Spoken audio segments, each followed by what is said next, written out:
Hello and welcome to IBTimes TV. I'm Leanna Brinden, business editor for the International Business Times. Joining me now is Gregor Pryor. He's a partner at Reed Smith. So hi, thanks for joining us. Hi.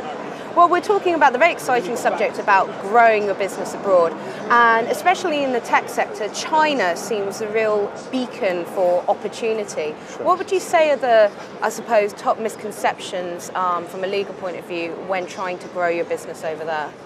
So I think possibly the first misconception is that it's impossible to do business in China at all, or it's very difficult. And I think if you plan properly and you take good advice and structure your business in a way that's commensurate with the laws in China, then it's absolutely possible. And there's lots of companies, especially technology companies, who've been very successful in adopting in a culturally intelligent way Chinese business practices and then applying them online.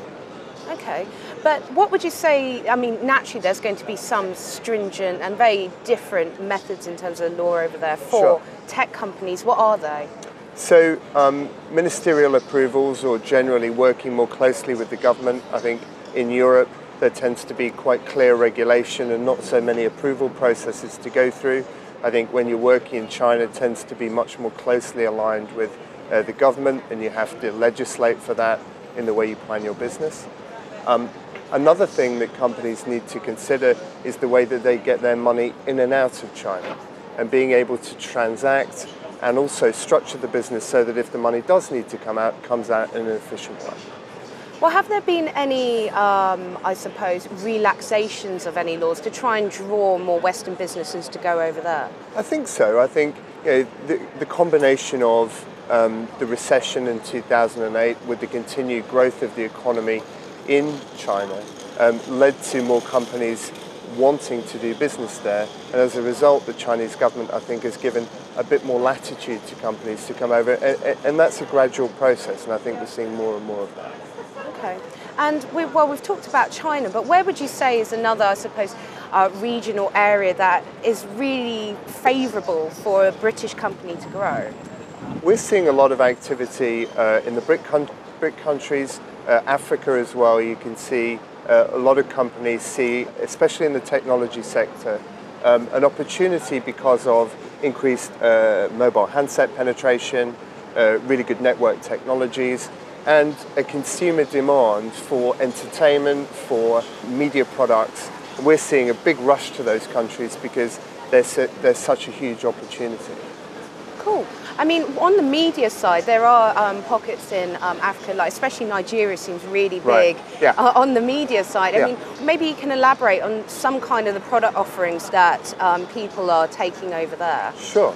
I think quite basic social networking. I think if we look at it compared to some of the products coming out of Silicon Valley, you may not think it's very impressive, but certainly huge consumer adoption, music services, broader kind of television services, and lots of stuff being delivered on the handsets.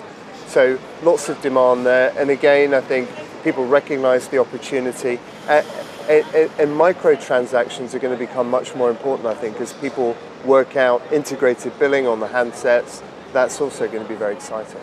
I suppose one of the areas that everyone's talking about, especially when it comes to cross-border business, is the issue on tax and tax laws. Right. And now the government, especially here, seems to be hotting up and wanting to make sure that most of the tax comes back into the British economy. Yeah. Do you see any, I suppose, certain areas where you've had to advise clients that they've had to change their strategy because of this heated debate? Yeah, I think we're seeing a much more considered approach to tax planning among clients that want to do business internationally.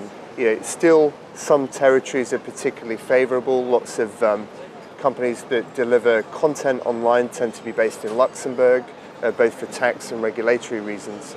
But certainly I think the days where you could hive off certain businesses and put them in a very favourable jurisdiction, that's not the way clients are thinking these days, because they know not only is it going to affect their business in the way that the laws could change, but also from a PR perspective, it's not going to be good for them if they're seen as being a company that avoids tax or has planned their business and structured it in a cynical way when you look at tax payments.